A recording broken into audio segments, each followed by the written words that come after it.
I think one of the things we've said on our many phone calls is we're comfortable with the idea that if we get to heaven and God's like, why'd you do that? That was off. We're comfortable with saying, God, I was listening to my dad.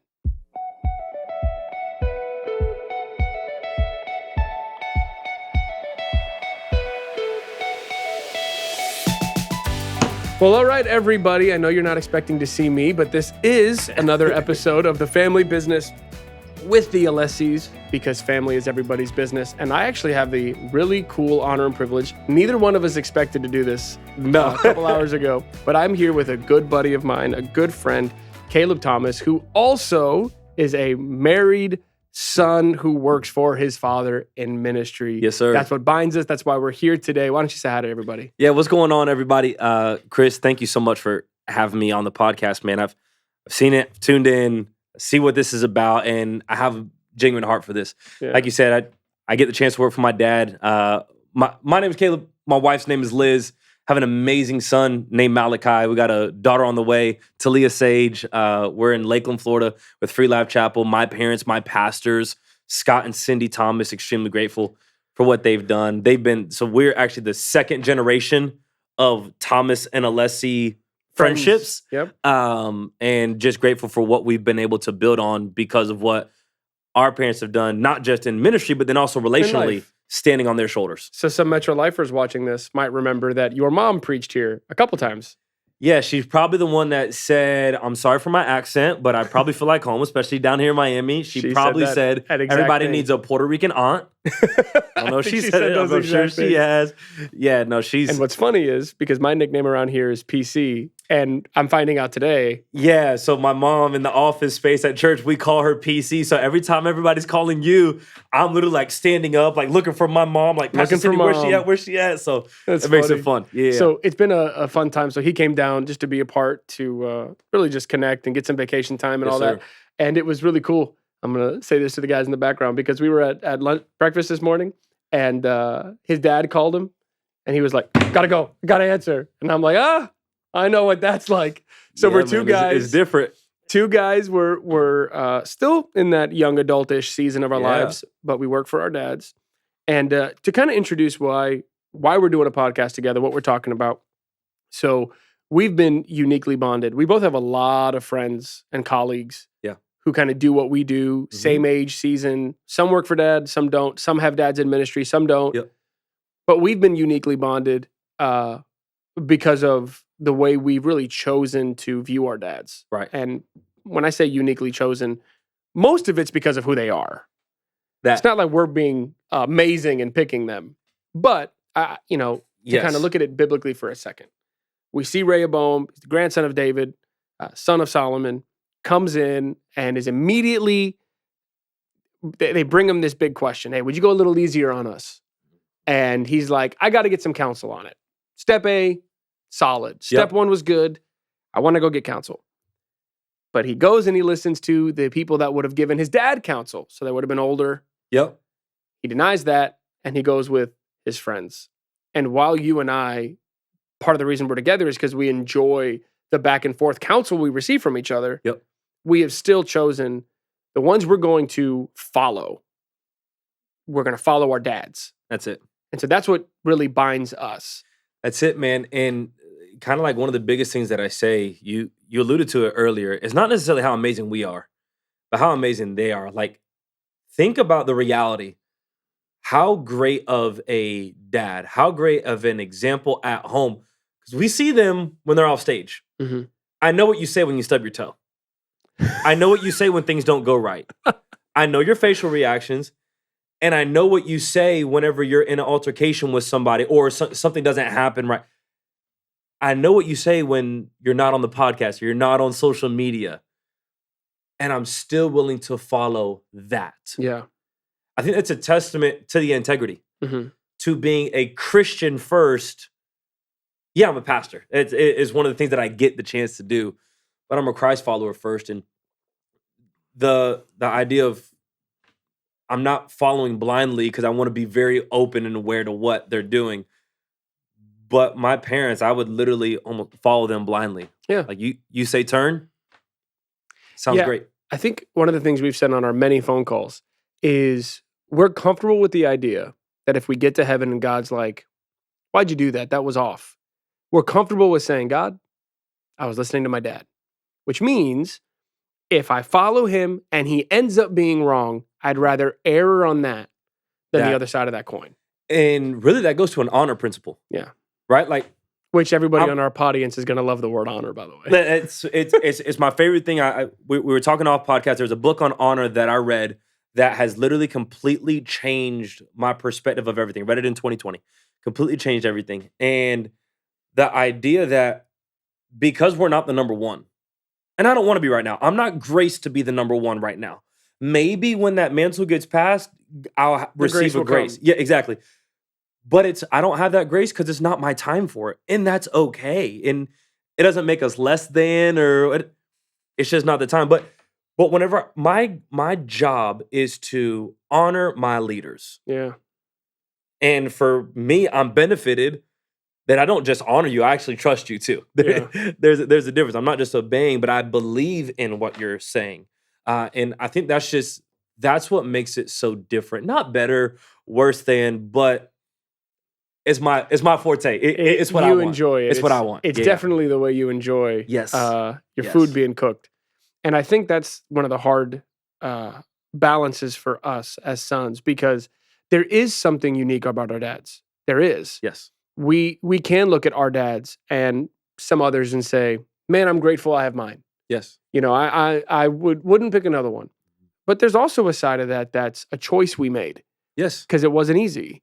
I think what binds us is not that our dads are awesome. What binds us is that we've made that choice. Yes. So I was mentioning to you off camera that my dad has always asked me, like, hey, do you ever feel like, because you work for your dad, that you're not your own man?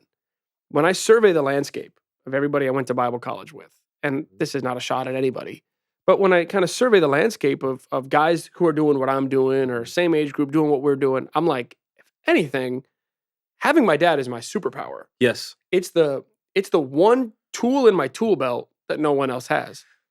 And that to me, there's a lot of guys who don't realize, okay, maybe their dads aren't everything ours are. Yeah. But you still can't rob your tool belt of your dad. Yep. Especially in this context. And I know there are guys, and we could sit here and create all the justifications of people who might not fit this bill. Yeah. But when you choose to honor your dad, your mom, your parent, whether you work for them or not, when you choose to honor them, you kind of plant your feet in the present for real. Yes. If you dishonor them, you kind of don't actually get to be in this moment. And we were talking about it at breakfast, how, even when you honor whoever's in front of you, because dishonor, quickly share about that dishonor principle. Yeah. So it got it from Pastor John Bevere, and he talks about what is dishonor. And his definition of it in the book Honor's Reward is dishonoring is treating anybody as ordinary or average. So if you and I are having a conversation and I'm just texting somebody random or I'm scrolling through social media and we're having a conversation, I'm dishonoring you in that moment because I'm treating our conversation as just another conversation. It's almost flippant. It's whatever. And so I'm dishonoring somebody. So then to honor somebody is to treat them above average. Yeah. And in that, when you do that, you're fully present in the moment. So you were using the example of like you're buying groceries. You're going to stop to acknowledge the person bagging your groceries. Why? I'm not going to dishonor that person. So it's not that they're deserving of all this honor. Like the Bible says, count those leaders, worthy of double, but they don't deserve my dishonor. And that is what brings you into that moment. You are somebody, you are paying for your groceries. You're looking at somebody, they're there, right? So that choice to do that with our fathers, it is a choice. The same way that choosing to disregard your Uber driver or, that's a choice. You can disregard them. Choosing to regard them is what kind of plants your feet. Yes. And I'm thinking about it. And, we know there's a lot of people on this podcast who really aren't into the whole church world just yet or maybe at all. But when you look at the way that God says, hey, I'm the God of Abraham, Isaac, and Jacob, none of those three men are perfect. And what binds those three men is not only bloodline, but apparently who they chose to go to when everything was falling apart. God was not saying, hey, Abraham's perfect, Isaac's perfect, Jacob's perfect, and that's why I'm their God. Right. It's really more like, at the end of the day, Abraham called on me and trusted me. At the end of the day, Isaac called on me, trusted me. At the end of the day, Jacob, you can do the same. And I think when you choose to disregard your father, you don't realize it, but you also disregard your father's God. Bro, that's exactly it.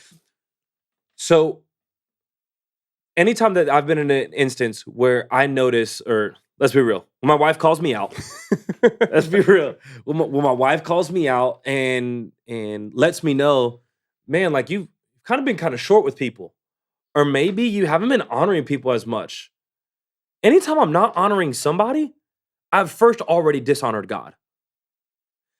The only reason why my wife believes me, trusts me as a husband, as a father to our kids, is because of my relationship with Jesus. That's the only thing that gives me any kind of credibility. And so I honor people because I'm honorable. You said the idea of, it's not that you have to earn my honor.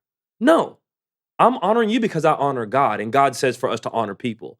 Now, respect, influence, you don't just get my influence off rip. No, there's a credibility that goes through, and that's why I would have honored a leader no matter what. If I was in the job, if I'm in the construction world, I'm gonna have a GC that's sitting over top of me.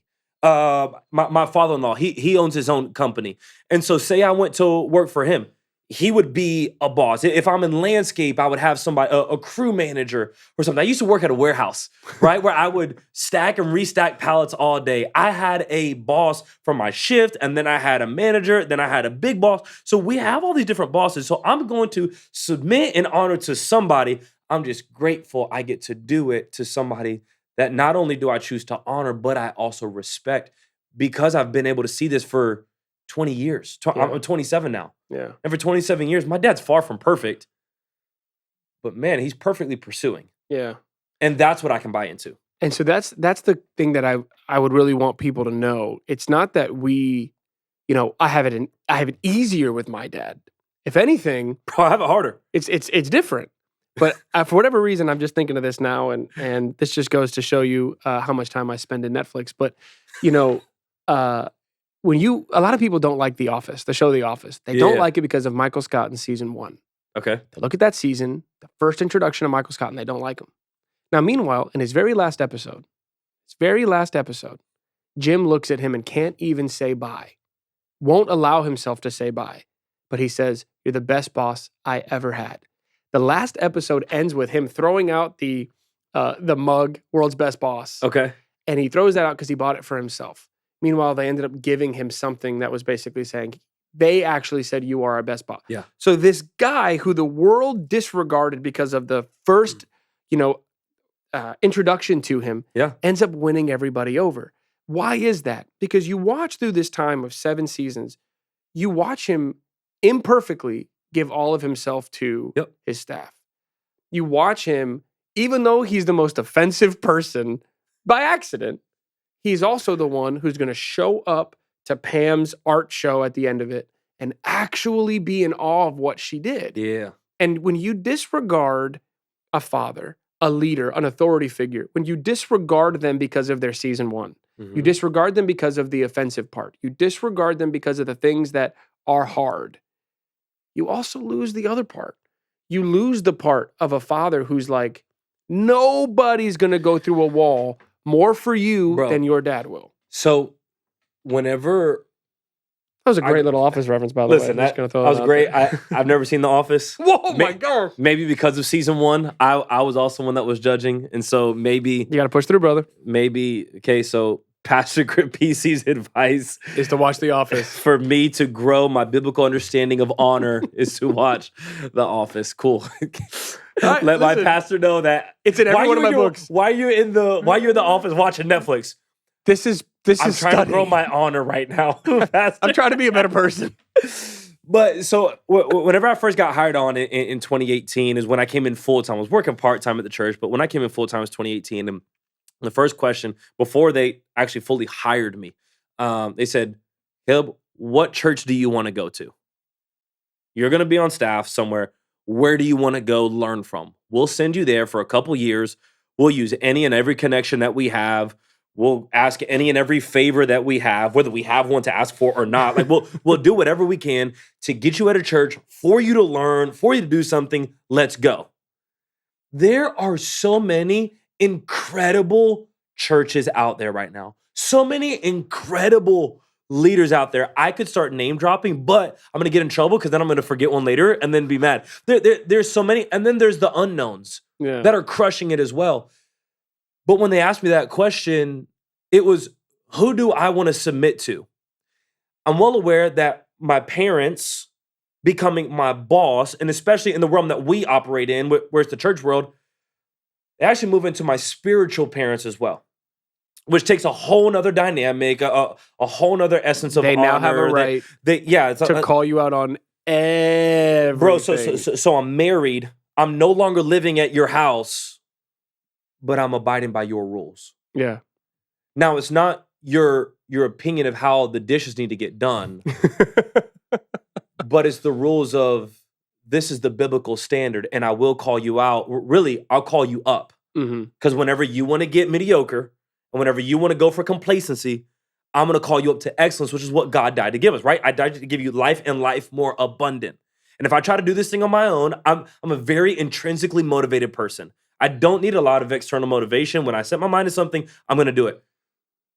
But even at that, I can also justify everything that I do. And if I was going to have somebody that was going to call me out, call me up, help me be better, be specific with me on specific things that I can grow, who better than someone who has literally raised me, who knows my ins and outs? If I was to go somewhere else, and again, this is just for me personally, so I'm not saying if you go somewhere else, if you're working somewhere else, that it's wrong or that you're not able to get this, because I believe that there's incredible leaders that are getting this, but we're talking about the perspective that you and I have. Who knows what I need to work on more? Day one, my dad said, cool, you're going to be here? Awesome, I'm excited. Here's where I need you to grow, because you're doing a terrible job at this. Caleb, your face during staff meetings are horrendous. Dude, that was me during baptisms, by the way. I'd baptize people like... Listen, no, so from the gathering instances, yes, but then even like interpersonally, man, we're in staff meeting, and my face is showing things. And my dad, after staff meetings, like, Caleb, what are you doing? Bro, you're misrepresenting yourself. Get out of it. I take it from him because he knows my faces. He grew up, like, some of my faces are his faces. Like, most of what's in me. Yeah, I'm an impersonator, if you will, of my dad. While I find my voice, a lot of what I say is him. I see myself preaching on stage, and how I hold a microphone, how I walk, the antics that I do, the facial expressions, my voice inflections are very much my mom and dad. The last 2 Sundays, I've walked into church and someone has come to me, someone my age, and said, dude, you look great. You know, you look just like your dad. The last 2 Sundays. So let's do this, because obviously we could sit here and genuinely praise our parents because they genuinely deserve it. Because we already do this. Because we are. Most of our phone calls are this. But, you know, we've all heard it. It's not submission until you disagree. Yeah. It's not submission until you're like, I really think we should go that way, but I'm going to choose to go that way. And I kind of feel like people try to say that the past is dead. I don't believe it is. I think the past is fully alive, and I can choose to unredeem it with one action today. You could have 10 years of a great marriage. I can choose to do something today that eradicates those 10 years. 100%. So every single time we are faced with the obstacle of submission, if I choose to not submit, I throw out the entire history of submission, and by then become somebody who could never submit. Yeah. Because I didn't do it one time. Yep. At the same time, if I choose to continue following and continue following, even if my past is I've had issues with dad, I've had issues with mom, if I choose today to say, look, I'm going to honor the part of you that goes to God at the end of the day. If I choose to honor that, I can start to redeem a past. And I think we actually have talked about this in our phone calls, that part of our ability to sit here and praise them is because we learn how to hold what they don't do great. We no longer hold that against them. Yeah. Because we're also getting a little time in our own life to see, I'm not that great at a lot of things either. Bro, so, all right. So, a lot right there. A couple things. Number one, I hear all the time, that I don't like to submit. I don't like to submit. Right? Culturally, submission is like a cuss word. Mm-hmm. It's almost worse now than some cuss words in certain circles.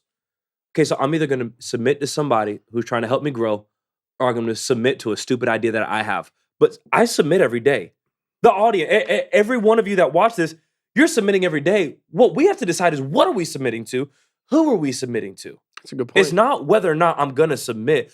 We say this at our church, and this is a phrase that my dad says all the time. This is the last time I'm going to give you credit for it. Every after time after that, it's mine. It says, your biggest battle is your next thought. My biggest battle in life is my very next thought. And what I do with that next thought determines 3 years, 5 years, 7 years down the line. So when it comes to how do I handle whenever we've had a disagreement, maybe personally, and then now we're in the workplace. Mm-hmm. And now as dad, we were having a conversation as father and son, and I didn't agree with something. But now as pastor, you're telling me I need to do something, and you're bringing a correction to me. Mm-hmm. What do? How do I handle those things? Or you call mom. Bro, if only that worked for me. I was Puerto Rican, bro. That don't work for nothing. Or it doesn't work for you either. It worked more when I was younger. Yeah. The older I get, the less it works. Maybe it's because I was cute back in the day, and exactly. I saw my son. But now I just get my kid involved, just show them my son. But then also the term goes, if I'm in a staff meeting, or maybe, man, pastor calls me into the office because there was an encounter that I had in church that maybe I didn't handle it as well. And I firmly believe our biggest battles in life, not just our very next thought, I think the biggest battles that we go through is not between right and wrong, but between better and best. Mediocrity or excellence. Getting the job done or doing the job with excellence. And so maybe I didn't handle something the best. And so he's telling me, hey, mate, you need to do this different, need to do this different. And because of how long our parents have been doing it, there's a certain thing that experience shows you that although I don't understand it, and it might have worked this time, they're trying to see, it worked this time.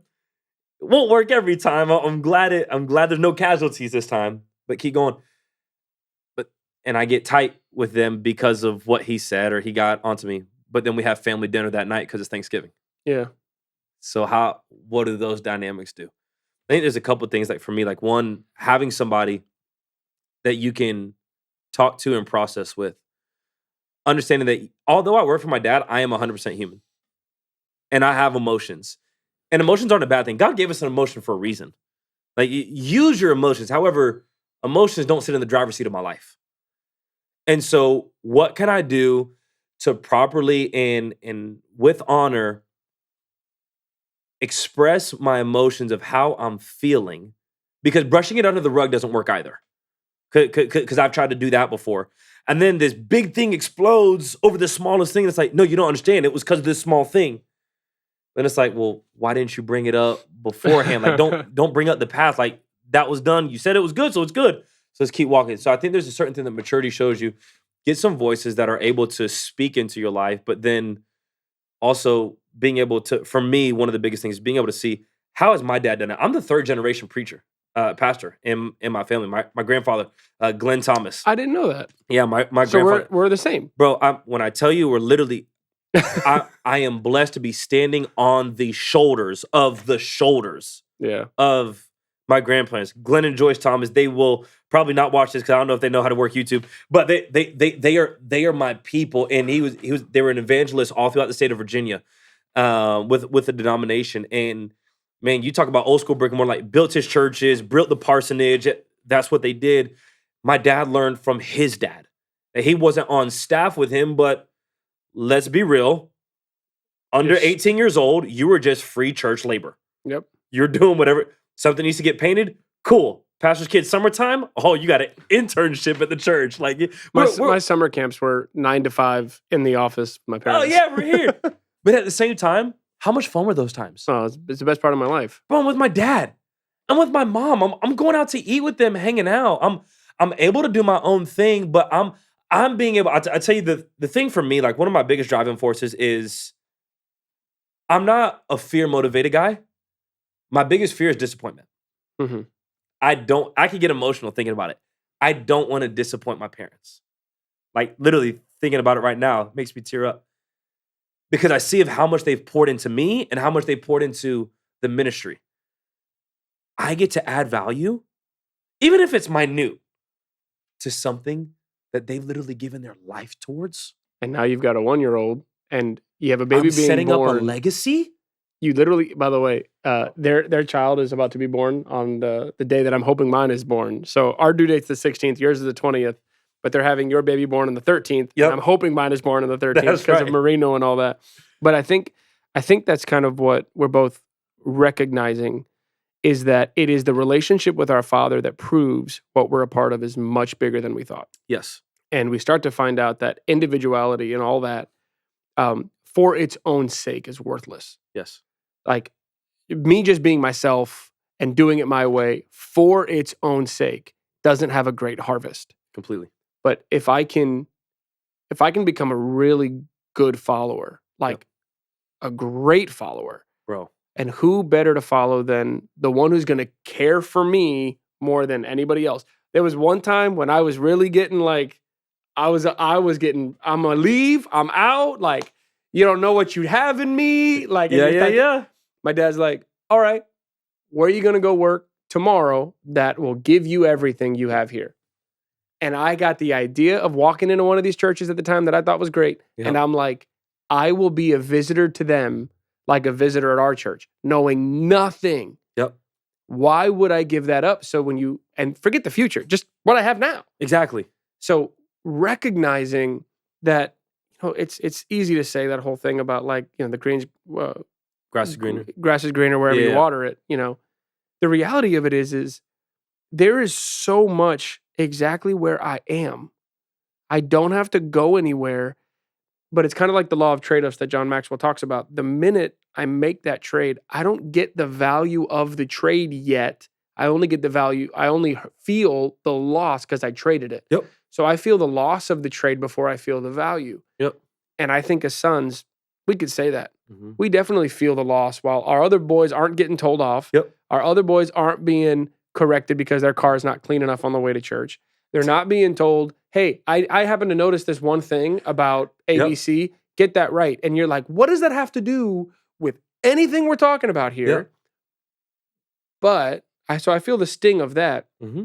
But I also, I get the benefit of a long-term harvest that I literally will not be able to get anywhere else.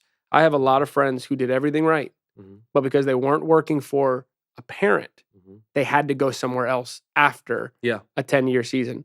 Because, the Bible does say there are many guides, few fathers, but the truth is there's many followers, but there's even fewer sons. Yeah. And you got to stick around and say, where can I stay a son? Yeah. Because I want my son to be a son. For sure. And he won't if I can't do that. So we're kind of in this season where I am both leading at the highest capacity of my entire life and following at the highest capacity I've ever followed. I think if we're not careful, culture, in big C culture, right? Capital C culture will mislead and misconstrue what leadership is. The highest leader is the first servant. Jesus. I did not come to be served, but to serve. You were saying that to be a great leader, you have to be a great follower. Even Jesus followed God. Yeah. But he followed. So the idea of I'm going to at some point in time get out of this thing of following, the reality is this. There is a time, Dad, no time soon. There's a time where the mantle will get passed. As long as I don't screw anything up and do what Caleb can potentially do on his own, right? If I stay honoring to God, honoring to the church family, my pastors, mantle will get passed. That does not diminish then my father's voice from my life just because he's no longer a leader. John Maxwell talks about the different levels of leadership, and positional leadership is only the first level. It's not because you're my boss. It's not because you're my pastor. I call you a title that I don't call anybody else but God. Dad, Father. It's the only other person that I will ever use that title for is my God and my earthly father. Yeah. So if I truly believe the idea of honoring your parents, I think, yes, that goes from a very humanistic kind of a realm, but I also think your spiritual parents. I also think, who are those people that are investing into you more than anything else? I love watching other pastors on YouTube. I love watching and seeing what the ministries are. It feeds me. I love it. I love the different perspectives. I love all that. I will never listen to somebody more than I listen to my dad or my pastor. Yeah. Ever. One, because the culture, the synergy, the DNA of that church. Number two, none of these other pastors know my birthday. That guy does. Nobody knows what I need to grow in. No one else will. That guy does. No one else will take personal stock in your kid. And I fully believe that God honors honor. And it might not be the thing that I need to hear, might not be the way that I need it said, and it might not be the way that I would have scripted it out. But God will give me everything that I need, plus the things that I don't even know to ask for when I properly honor. I'm just grateful that through my honor, I'm able for it to be my parents. Yeah. Because it means so much more. And it eventually makes those Thanksgivings and all that even sweeter. And so as we're bringing this thing to a close, because the letters turned red, I think what you're seeing here is two sons constantly still processing what it means to work for dad, because that eventually shifts too. Yes. You know, and it becomes more of a we're working together. Yeah. And eventually there's even a switch there. But one of the things that we hear some of the most, successful people on the planet, one of the things that they do is they limit the amount of decisions they're going to make on a daily basis. Yes. So they wear the same thing every day. They stop processing what they're going to wear. Decision overload. What you see here are two sons who have stopped processing whether or not their fathers are the one they're going to listen to. We've just stopped processing. They were going to. Now, it's done. I'm still going to process a lot on this, on this time frame. I have to process all of the leadership and the nuggets. I've got to figure that all out. But I have put aside am I going to submit? I know what I'm going to do. I'm going to figure out how I'm going to do it. But I at least But the destination is set. We'll figure out the route, but the destination is set. And that's I'm following my dad. I said this off camera, but if he came and said, "Hey, I really do believe the Lord said to cut your right arm off for the gospel," I'd say, "All right, man, where's the knife?" But I want to just take a moment, and I want to thank. Actually, I want to ask this: if you're watching this, what if you took a minute to process what life would look like if you put whether or not you're in the right place or the right family, or if you're following the right people? What if you just put that to bed for 1 year of your life and just followed? I wonder what your life would look like. But I also want to thank Pastor Scott and Cindy, and then your wife, Liz, and your boy, Malachi, for letting us have you here today on the podcast, because it's really good for everyone to see that our family business isn't the only one.